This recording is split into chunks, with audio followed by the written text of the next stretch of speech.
ఆమె శరీరధారి అయ్యే లోకరక్షకుడు ఉదయించే పాపాని శాపాన్ని తొలగింపాను రక్షకుడు భువికే దించెను. ఊరువాడా వీధులలో లోకమంతా సందడంట.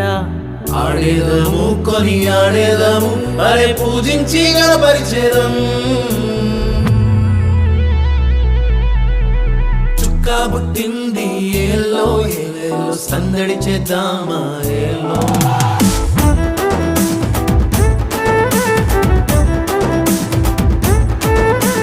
రాజు పుట్టినాడు ఏలో ఏలేలో కొలవబోదామా